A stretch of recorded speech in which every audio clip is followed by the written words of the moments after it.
Do you get like a clown certificate or something? Like, are Yep. you a certified clown or whatever? Certified clown. Yep. Is that what they call it? Do they call it certified clown? That's what I call it. I don't know what they call it. Some of my friends in the field, they call it different things, but What did your dad say?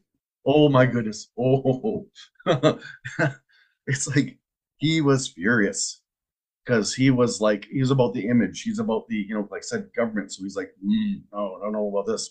Is he the kind of government who wears a wig? Does he wear a wig and he's a barrister and he yells at people and says, "I said good day, sir," like in a courtroom? No, he'd just be one of those that rolls his eyes at a lot of his, son especially. But he wasn't happy about it at all. And the sad thing is, it was up to his final days that actually talked to him. I said, listen, I know you don't support my career choice, but have I ever borrowed money from you? He's like, no, never. I said, so what's the problem? So he took that to his grave Yep. that he was mad at you for not getting the initials behind your name. Yeah.